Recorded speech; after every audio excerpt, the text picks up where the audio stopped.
Kwa hiyo hadithi hii Mtume sallallahu alayhi wasallam anasema, idha sallaitum ala almayiti, mtakapomswalia maiti, fa akhlisu lahu ad-du'a, basi mtakasieni yeye dua. Kwa hiyo rawahu Abu Daud wa sahahu Ibn Hibban. Ma yukhadhu min alhadith, mafunzo yanayopatikana katika hadithi yetu hii ni kwamba yustahabu an yakuna ad-du'a fi salati al-janazati ba'da at-takbirati ath-thalitha, kwamba inasuniwa na inapendekezwa kwamba dua katika swala ya maiti iwe ni baada ya takbira ya tatu, kama tulivyoona katika darsa iliyopita. Yani baada ya takbira ya kwanza pale tunasoma suratu al-Fatiha, baada ya takbira ya pili tunamswalia Mtume sallallahu alaihi wasallam kwa ile as-salatu al-ibrahimiyya, yani swala ya Kiibrahimu ile tunayoisoma katika tashahud, yani Allahumma salli ala Muhammad wa ala ali Muhammad kama sallaita ala Ibrahim wa ala ali Ibrahim mpaka mwisho wake. Na baada ya takbira ya tatu sasa ndo tunamuombea dua maiti. Kwa hiyo ndo hapa akasema inasuniwa dua ile ya maiti katika sala ya maiti basi iwe baada ya takbira ya tatu. Wayajuzu baada ar-rabi'a, na inajuzu baada ya takbira ya nne vile vile. Yani ukishaleta takbira ya nne pia inajuzu kumuombea dua maiti. Wayakunu sirran, na inakuwa kwa siri. Dua hii inakuwa kwa siri, haiwi kwa dhahiri, huidhihirishi. Sawaan kanat as-salatu fi an-nahari au al-layl, sawa sawa ikiwa sala ile ilikuwa ni mchana au usiku. Ikiwa ni mchana au usiku ni sawa. Kwa hiyo zote tutasoma kwa siri, kama ilivyokuja katika sharh al-Iqna'i kwamba yad'u lilmayit ba'da at-takbirati ath-thalitha bi ahsana ma yahdhuruhu, yani ataomba dua kwa maiti baada ya takbira ya tatu, ile dua nzuri zaidi anayoikumbuka, dua ambayo anayoikumbuka, wala tahdida fihi, wala hakuna mpaka katika dua hii. Qala Jabir, amesema Jabir radiyallahu anhu kwamba ma qaddara lana Rasulullah sallallahu alaihi wasallam wala Abu Bakrin wala Umar, yani hakutuwekea kiwango sisi cha dua Mtume sallallahu alayhi wasallam wala Abu Bakar wala Umar. Kwa hiyo hakuna kiwango maalum, kila dua zikiwa nzuri na nyingi ni vizuri zaidi. Tayib. Na kama tulivyotangulia kusema katika darsa zilizopita kwamba dua ni makhsusi kama zile ambazo zilizopokelewa kutoka kwa Mtume sallallahu alaihi wasallam, zile ni nzuri zaidi. Tukiomba zile ad'iyatul ma'thura, zile dua zilizopokewa kutoka kwake Mtume sallallahu alaihi wasallam ni vizuri zaidi, kama ilivyokuja ile Allahumma ighfir lahu warhamhu wa'afihi wa'fu anhu wa akrim nuzulahu wa wasi' mudkhalahu mpaka mwisho wake ile. Kwa hiyo tunaomba ile na dua nyinginezo kama zilizopokelewa. Lakini pia hadithi hii inaonyesha kwamba tunapaswa tumuombee dua maiti, kwa sababu amri ikija akhlisu lahu dua, mtakasieni dua, yani hiyo ni amri yaktadhi alwujub, inamaanisha wajibu wa kufanya jambo hilo. Na katika yani jumla ya dua ndio ile swala yenyewe, na ndio maana ile swala ya maiti ikawa ni fardhu kifaya, ni fardhu ya kutoshelezana kwa sababu ni dua kwa maiti. Lakini pia tunaona kwamba anna kulla ahadin muhtajun ila dua, kwamba kila mtu anahitaji dua. Wa istaghna anhu ahadun lastaghna anhu as-sahaba, na lau kama ingelikuwa kuna watu ambao wanaweza kwamba wasihitaji dua, basi wangelitangulia masahaba kufanya hivyo, wasingelihitaji wao dua. Lakini wao pia wamehitaji dua kuonesha kwamba kila mmoja wetu anahitaji kuombewa dua. Sawa.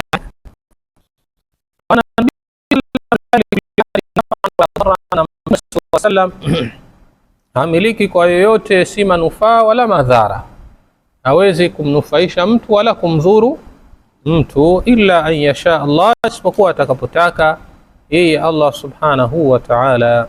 Sawa, ya kwamba Mtume sallam alikuwa akisimama na kuwaombea dua, na sala yake kwa masahaba basi ilikuwa ina nafasi kubwa kabisa kwa Allah subhanahu wa ta'ala, kama tunavyojua kwamba dua za mitume hazirudi. Dua za mitume hazirudi, na ndio maana alikuwa akikataa kuwasalia wale wanafiki kwa sababu wamekatazwa kuwaombea dua, lakini pia alikuwa akikataa kuwasalia wenye madeni. Akasema kwamba sallu ala sahibikum, msalieni mwenzenu, mpaka ilipochukuliwa dhamana ya lile deni akasema sasa mtamswalia, kuonesha kwamba akishamswalia mtu manake hiyo ni dalili jema ya kwamba swala ile imekubaliwa mbele ya Allah subhanahu wa ta'ala. Na vile vile tunaona kwamba ithbatu fitnatil qabri, kuna kuthibiti fitna ya kaburi, kwamba kuna mtihani katika kaburi. Wa huwa sualu almalakaini almayit fi qabrihi, nayo mtihani wenyewe au fitna yenyewe ni wale malaika wawili kumuuliza maiti katika kabri yake yale maswali mawili, matatu afwan man rabbuk ma dinuk man nabiyuk, nani mola wako, ni ipi dini yako, ni nani mtume wako. Kama ilivyokuja katika hadithi al-Bara bin Azib radhiyallahu anhu kutoka kwake Mtume sallallahu alaihi wasallam amesema, fayatihi malakani wa yujlisanihi, kwa hiyo atajiwa maiti yule na malaika wawili watamkalisha kitako, fayakulani la, watamwambia mtu huyo, man rabbuk, ni nani mola wako, wama dinuk, na ni ipi dini yako, wama taqulu fi hadha ar-rajuli alladhi bu'itha fikum, na unasemaje kuhusiana na huyu mtu ambaye ametumwa kwenu, yani Mtume Muhammad sallallahu alaihi wasallam, wewe unasemaje kuhusu? Ndio hiyo ni nani mtume wako. Wa hiya akhiru fitnatin ta'ridu ala almu'min au tu'radu ala almu'min, na hii ndiyo fitna ya mwisho ambayo anayotahiniwa mu'min. Hii ndiyo fitna ya mwisho ambayo anayotahiniwa mu'min. Baada ya hapo mu'min akishajibu kwamba mola wangu ni Allah, dini yangu ni Uislamu, na mtu huyu aliyeletwa kwetu ni Mtume Muhammad sallallahu alaihi wasallam ambaye ni mtume wangu, basi kuanzia hapo ataanza kuona zile neema za peponi. Kwa hiyo itakuwa lile kaburi lake raudhatun min riyadil janna, ni bustani katika bustani za pepo, na litakunjuliwa, halitombana, litajazwa nuru, na zile neema za peponi ataanza kuzipata kuanzia pale. Allah subhanahu wa ta'ala atujalie tuwe miongoni mwa hao. Lakini yule ambaye atakuwa ni kafir au muovu, basi atashindwa kujibu maswali haya, atasema la adri, atababaika na kubabaika, atasema sijui. Basi pale ndipo adhabu zinapoanza kupigwa na kwenda mpaka ardhi huko chini kabisa, naudhu billahi min dhalik, na adhabu zitakuwa zinaendelea, na kaburi lake litakuwa ni hufratun min hufarin niran, shimo miongoni mwa mashimo ya moto, wa naudhu billahi min dhalik. Sawa, tayeb. Na hadithi ile ambayo iliyokuja kuonesha dua hii, Allahumma ighfir lahu warhamhu wa'afihi wa'fu anhu wa akrim nuzulahu wa wasi' mudkhalahu waghsilhu bilma'i wathalji walbaradi wa naqqihi min adh-dhunubi wal khataaya kama yunqqa ath-thawbu al-abyad min. Tumeona kule dua zile ambazo zimepita abdilhu daran khairan min dari wa ahlan khairan min ahli wa adkhilhu aljanna wa qihi fitnatil qabri wa adhab an-nar. Tumeziona zile na zile ndo dua za kumwombea. Na aliposema kwamba mbadilishie ahlan khairan min ahlihi, watu bora kuliko watu wake, hapa kuna aina mbili wanasema wanazuoni, imma ibdalu a'yanin, ima kubadilishwa wale watu wenyewe hasa, kwa maana akapewa watu wengine kabisa. Na hii inakuwa ni bilhuril ain, kwa kupewa mahurul aini. Akapewa mahuru al-ain badala ya mkewe au wake zake duniani. Na kama wanavyosema wanazuoni kwamba ikiwa wake wale walikuwa ni wema zaidi, basi watakuwa na cheo kikubwa zaidi kuliko hata hao mahurul ain. Wathani, na namna ya pili ya kubadilishwa ni ibdalu awsaf, kubadilishwa wasfu ule. Wadhalika bi an takuna zawjat ad-dunya hiya zawjatu al-akhirah. Hii ni ile kuwa mke wa yule wa duniani ndiyo mke wa akhira. Illa anna Allah ta'ala abdala akhlaqaha as-sayyi'a bi akhlaqin hasana, isipokuwa Allah subhanahu wa ta'ala atabadilisha zile tabia ambazo pengine hazikuwa nzuri, basi watakuwa na tabia nzuri. Wa sifatiha al-khalqiyya bil jamali wal husni tam, na sifa zake za kimaumbile zitakuwa ni nzuri, atakuwa ni mzuri na uzuri uliotimia. Kwa sababu Allah subhanahu wa ta'ala abdala li Zakaria sifat akmala minha, alimbadilishia na Zakaria sifa za ukamilifu zaidi kuliko hizo alizokuwa nazo mkewe. Faqala ta'ala, akasema Allah subhanahu wa ta'ala, wa aslahna lahu zawja, tukamtengenezea tukamsuluhishia mkewe. Qala Ibn Abbas wa Ata, akasema Ibn Abbas na Ata ya kwamba kanat sayyi'ata al-khuluqi tawilata al-lisan fa aslahaha faja'alaha hasanata al-khuluqi.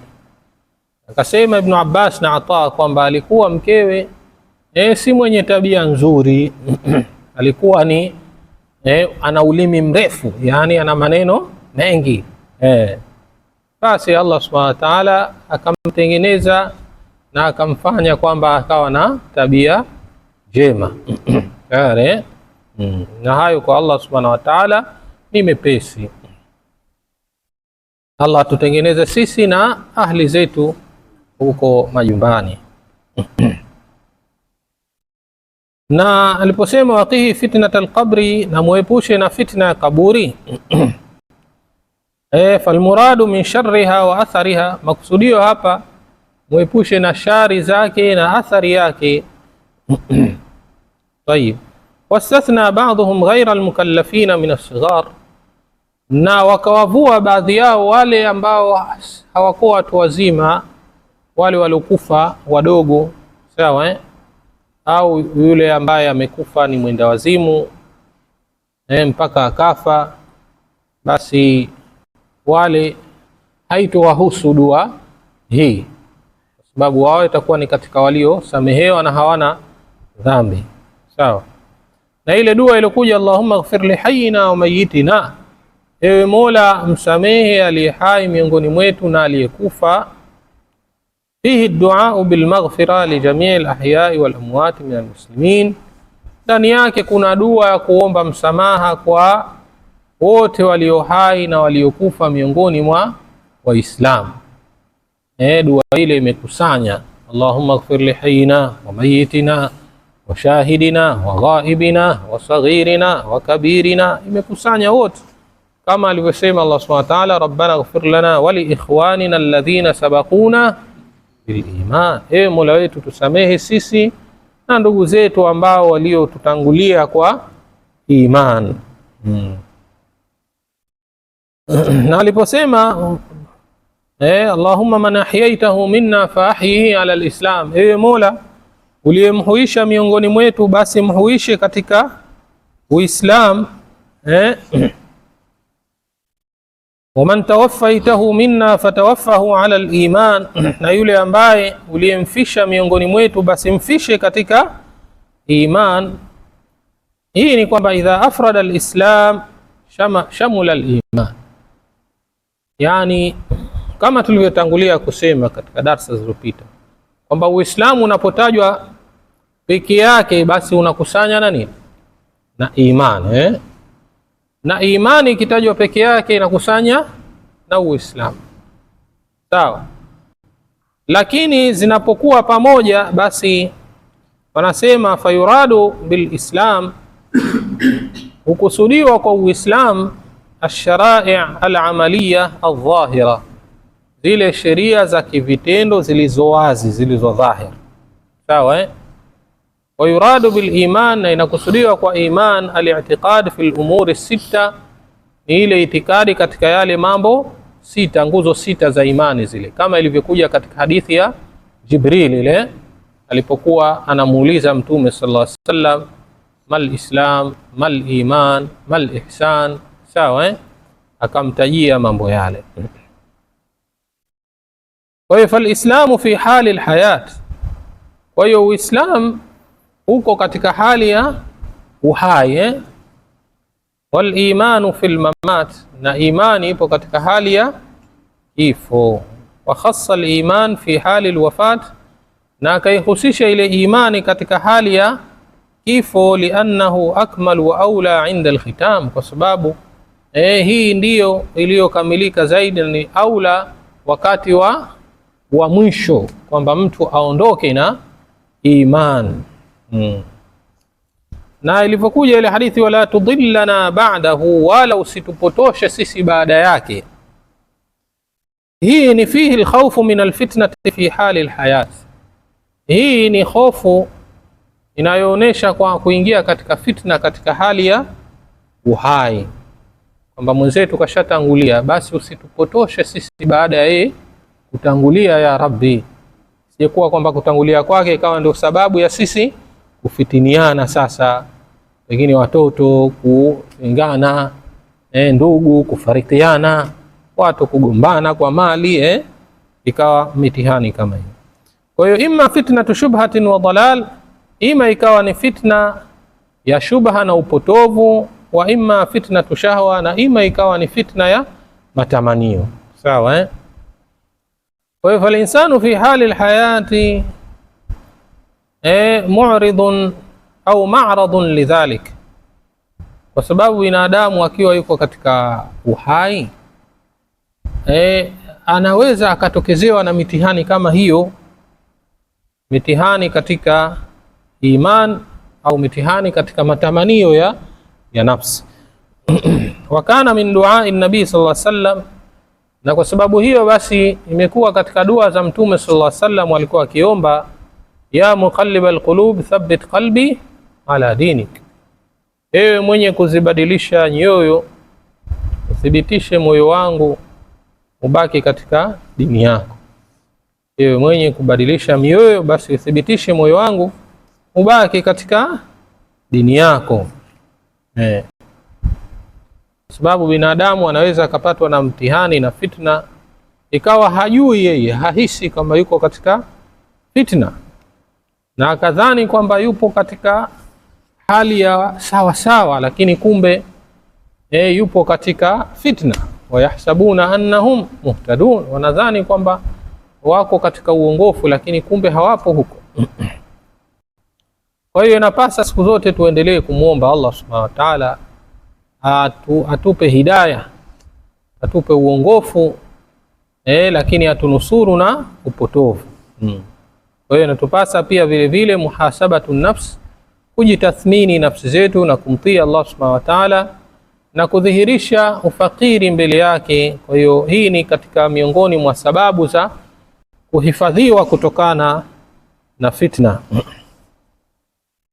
Na aliposema Allahumma la tahrimna ajrahu, ewe Mola usitunyime sisi malipo yake, ay yani al-ajr alladhi naksibuhu min tajhizihi, yani yale malipo ambayo tunayoyapata kwa kumtayarisha kwake, wasalati alayhi, na kumsalia, wa tashyi'ihi, na kumsindikiza na kumzika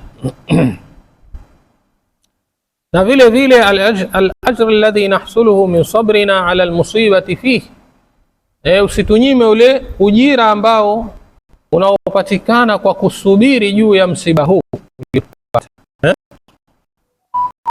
Ama ajru amalihi fahuwa lahu, ama ujira wa matendo yake ni wake yeye mwenyewe. Sawa طيب. والامر المطلق باخلاص الدعاء، na hii amri iliyokuja moja kwa moja kwamba akhlisu lahu ad-du'a idha sallaytum ala al-mayyit fa akhlisu lahu ad-du'a, mtakapomsalia maiti basi mtakasieni dua. Hii inamaanisha yaqdi bi an yukhlisa lilmusii kama yukhlisu li ghairihi.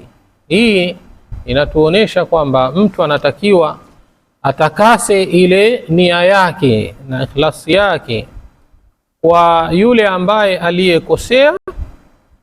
Sawa, yule ambaye anaonekana labda hakuwa na matendo mazuri, lakini vile vile tutakase dua kwa yule ambaye anayeonekana kwamba ni mwema.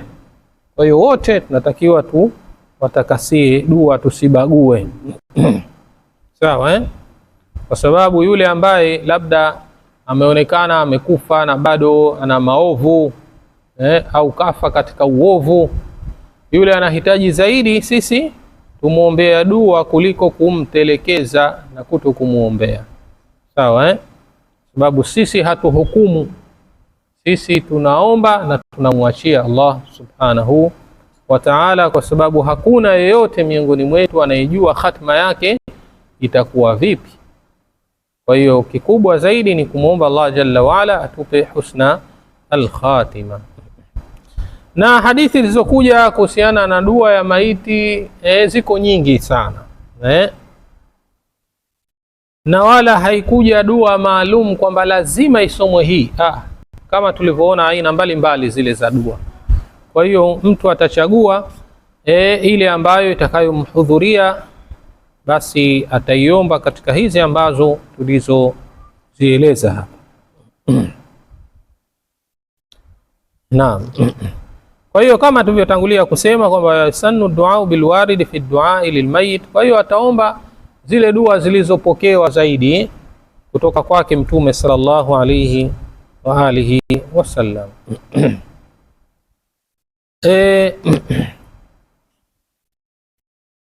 Na hii suala la kwamba naqihi min adh-dhunubi kama yunaqqa ath-thawbu al-abyad, mtakase kutokana na madhambi kama inavyosafishwa nguo nyeupe kutokana na uchafu, lakini msafishe kutokana na dhambi bilma'i wathalji walbarad, kwa maji na theluji na barafu. Hapa wakasema kwamba kama alivyoulizwa Sheikhul Islam Ibn Taymiyyah kuhusiana na hilo, akajibu inna hararata adh-dhunubi yunasibuha shiddatu burudati ath-thalji walbarad, kwa sababu lile joto la madhambi lile linanasibiana zaidi kuondoshwa kwa ile theluji na barafu, ndio mtu atapoa kutokana na yale madhambi.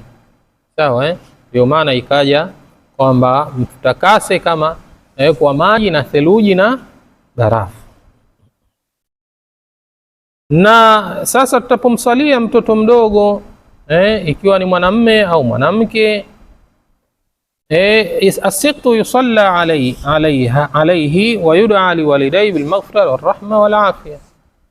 Ikiwa mathalan ni kidondoka kwa maana ujauzito ulioharibika baada ya kushakupuliziwa roho kuanzia miezi 4 na kuendelea, sasa utaswaliwa, unaswaliwa, unakoshwa, lakini pia dua wanaombewa zaidi wale wazazi wake.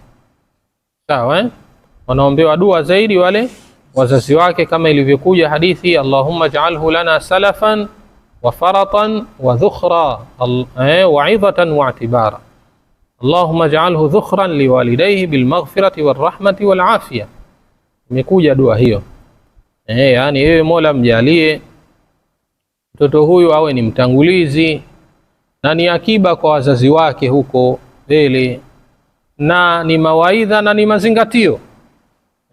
Mola mjalie awe ni akiba kwa wazazi wake, kwa msamaha na rehma na afya.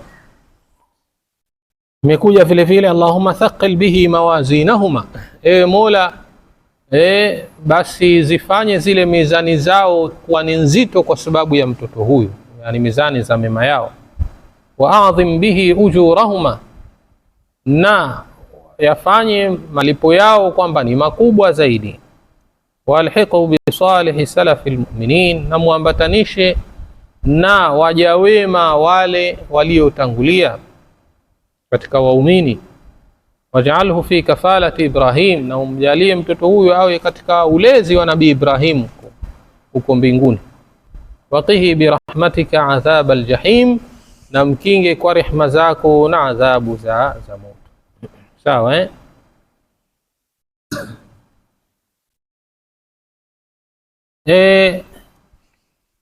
imekuja kwamba waqihi fitnat alqabri, mkinge na fitna ya kaburi. Almuradu bilqabri huna, makusudio ya kaburi hapa ni barzakh baina mauti linsani wa qiyami saa, ni kile kipindi cha barzakh baina ya kufa kwa binadamu na kusimama kwa saa ya kiyama. Kipindi kile ndiyo kipindi cha barzakh. Kwa hiyo tunamuomba Allah subhanahu wa ta'ala atuepushe na adhabu pale pamoja na maiti zetu. Kwa hiyo baada ya takbira ya 4 sasa pale tunaomba ile Allahumma la tahrimna ajrahu wala taftinna ba'dahu waghfir lana wala, au tunaomba dua kwa waumini, Allahumma ighfir lil mu'minina wal mu'minat wal muslimina wal muslimat al ahya'i minhum, au rabbana atina fid dunya hasana wa fil akhirati hasana wa qina adhaban. Zote hizo imekuja.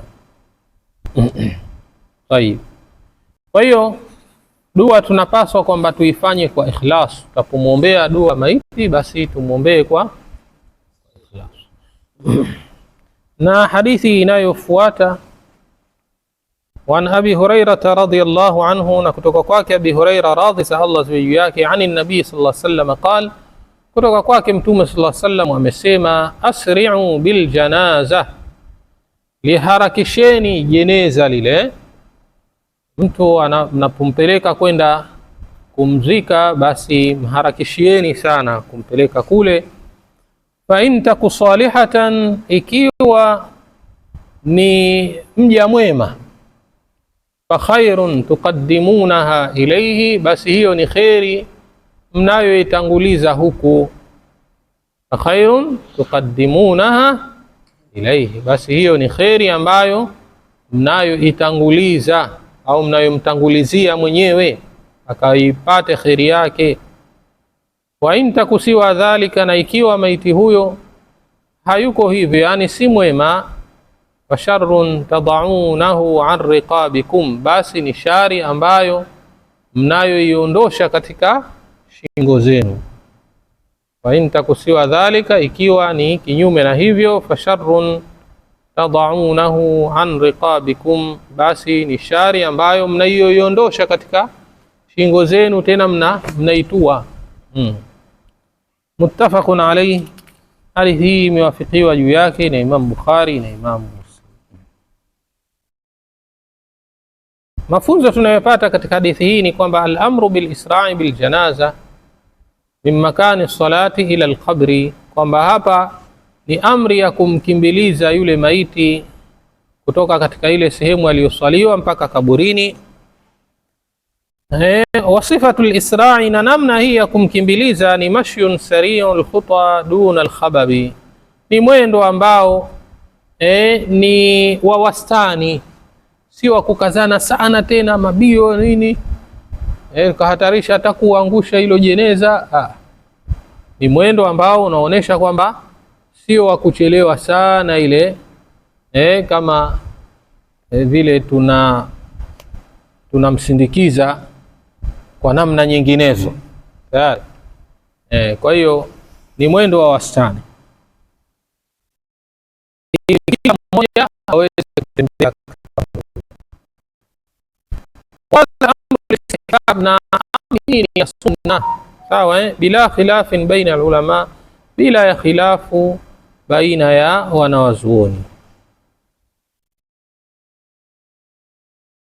Wadhakara ghairu wahidin min alulama, na wakataja si mmoja katika wanazuoni wengi kwamba anna alisraa la yasilu ila alifrat, hii uharaka usiwe tena kupitiliza mpaka alladhi yamkhadhu makhdan farujju tabi'iha, ikawa tena mabio kukazana lile jeneza likawa linarukaruka na wale wanaolifuata ikawa tena wanaudhiwa.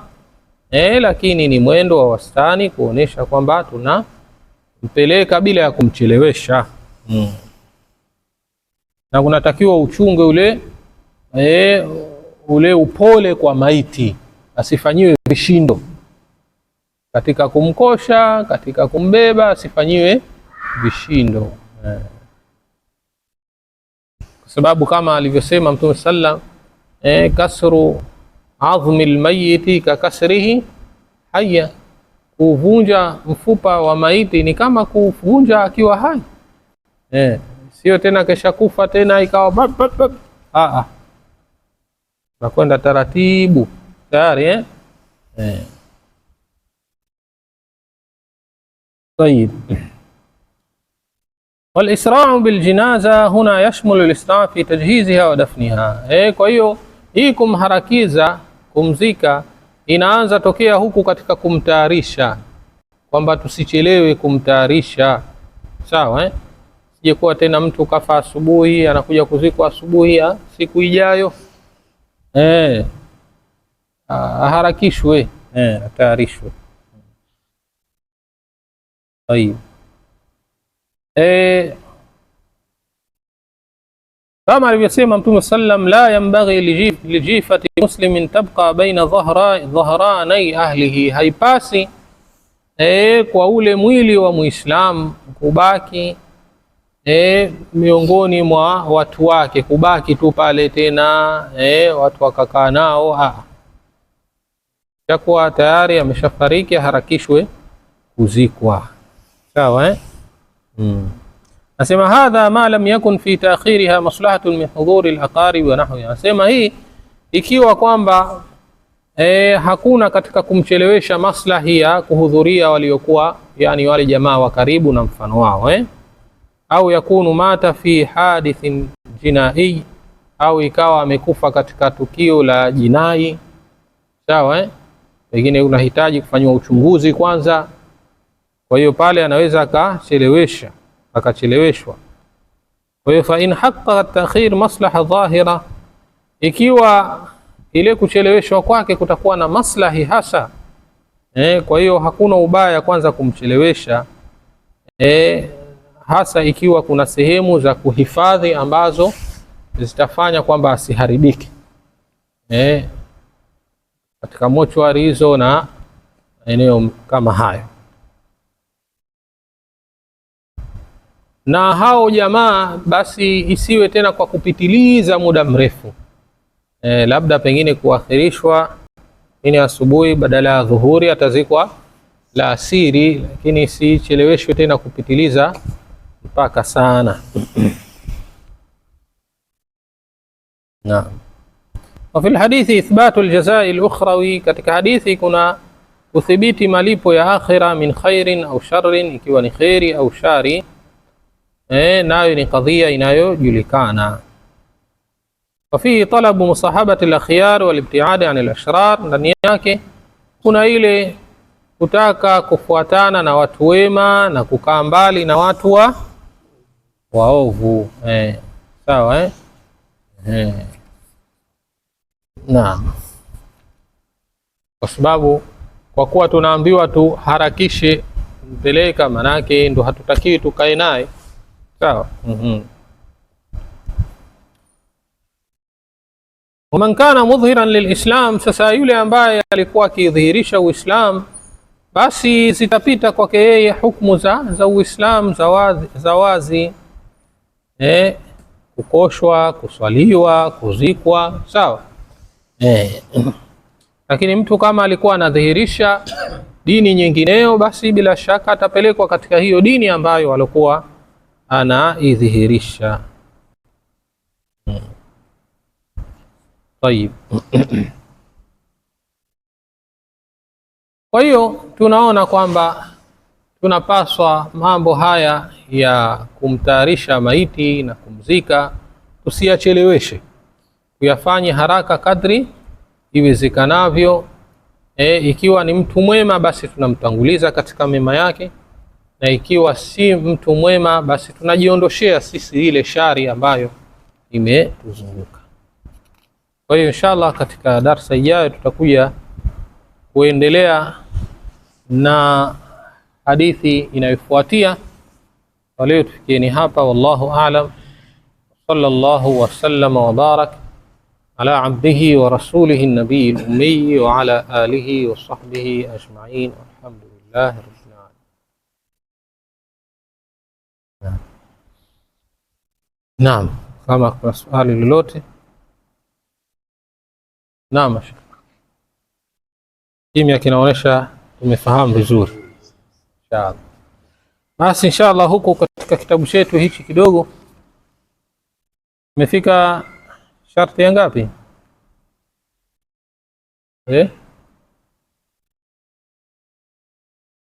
الشرط الثاني.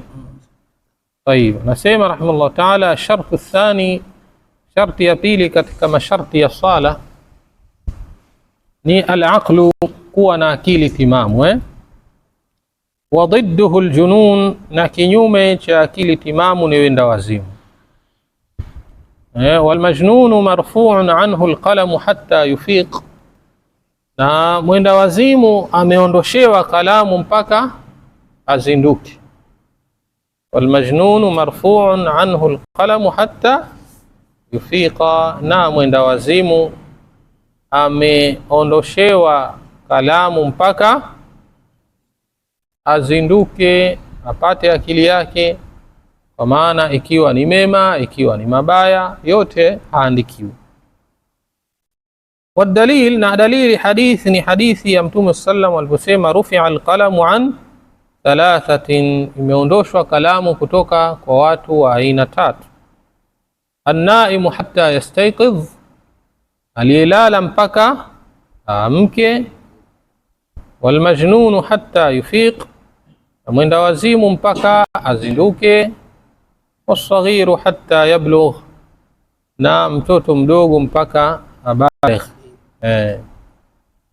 Kwa hiyo hawa watu wa aina tatu wote hawa wameondoshewa kalamu, ikiwemo mwenda wazimu na mtoto, sawa.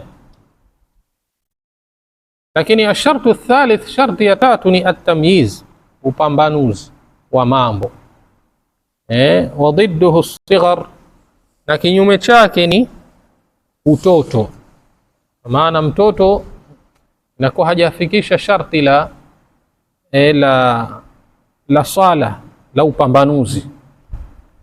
Nasema wahadduhu 7 sinin, na mpaka wake au mwanzo wake huu upambanuzi ni miaka 7. Mtoto akishafikia miaka 7, huyo anahesabika kwamba amefikia umri wa upambanuzi. Thumma yu'maru bis-sala, kisha hapo tena anaamrishwa kuswali, aswali. Akishafikia miaka 7 haitokuwa khiari tena, ataamrishwa kuswali. Sawa.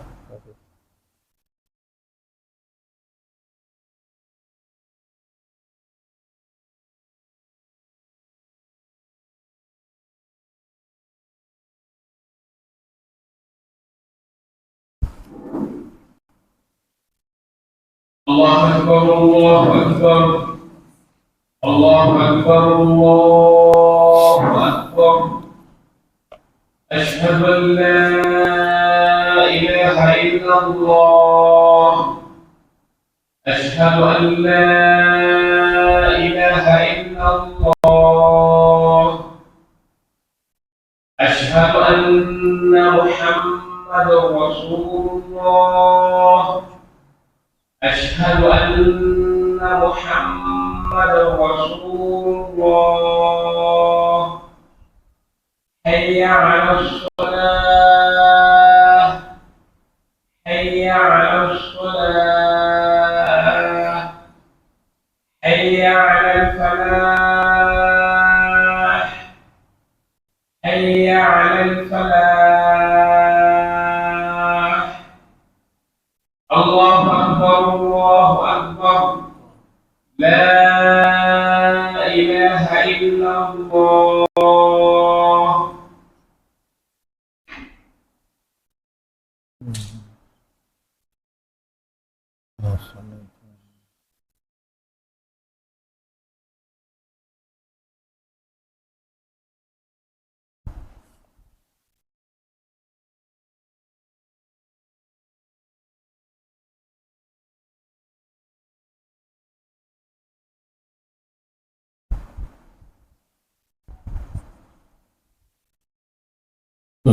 Naam, kasema biqaulihi sallallahu alayhi wasallam, kwa kauli yake Mtume sallallahu alayhi wasallam aliposema muru abnaakum bis-salati li sab'in, waamrisheni watoto wenu kuswali wakifikia umri wa miaka 7, wadribuhum alaiha li 10, na wapigeni kwa swala hiyo wakifikia umri wa miaka 10.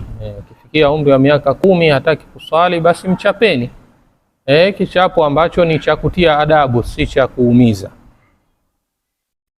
Wafarriqu bainahum fil madaji'i, na watenganisheni baina yao katika malazi. Sawa, watenganisheni baina yao katika malazi. Watoto ni vyema wakatenganishwa wakishafikia miaka 10, tena wakatenganishwa katika kulala. Kama wasaa huo upo, basi ni vizuri, hususan baina ya wanaume na wanawake. Ni vizuri kuwatenganisha, kwa sababu sheitani tena asije akawachezea watoto wale katika hayo mambo ya udhalilishaji tunayoyasikia na kadha na kadha. Katika sababu zake ni hiyo, kukaa faragha ambazo si za lazima. Na shartu rabi, sharti la 4 ni rafu alhadath, inatakiwa mtu aondoshe hadath, wa huwa alwudu almaruf, nao ndio udhu ambao unaujulikana. Mtu awe ana udhu. Wa mujibuhu alhadath, na kile kinachowajibishwa na hadath. Sawa, طيب. Kwa hiyo inshallah tutakuja kuendelea katika darasa ijayo biidhnillah azza wa jalla.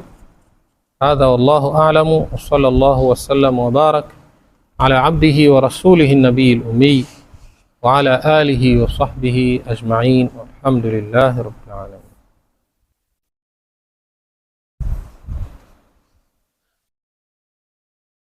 Alhamdulillahi rabbil alamin, wassalatu wassalamu ala rasulillah Muhammad sallallahu. ربنا تقبل منا إنك أنت السميع العليم، وتب علينا إنك أنت التواب الرحيم. اللهم إنا نعوذ بك من زوال نعمتك وتحول عافيتك وفجاءة نقمتك وجميع سخطك يا رب العالمين. اللهم إنا نسألك العفو والعافية في الدين والدنيا والآخرة، إنك على كل شيء قدير. اللهم إنا نعوذ بك من همزات الشياطين ونعوذ بك رب أن يحضرونا. اللهم رب الناس اذهب البأس واشف أنت الشافي، لا شفاء إلا شفاؤك شفاء لا يغادر سقما ولا ألما. ربنا آتنا في الدنيا حسنة وفي الآخرة حسنة وقنا عذاب النار، واغفر لنا ولوالدينا ولجميع المسلمين والمسلمات والمؤمنين والمؤمنات الأحياء منهم والأموات برحمتك يا أرحم الراحمين. وصلى الله على سيدنا محمد وعلى آله وصحبه وسلم. الحمد لله. سبحانك اللهم وبحمدك، أشهد أن لا إله إلا أنت، أستغفرك. صلى الله عليه وسلم. الحمد لله.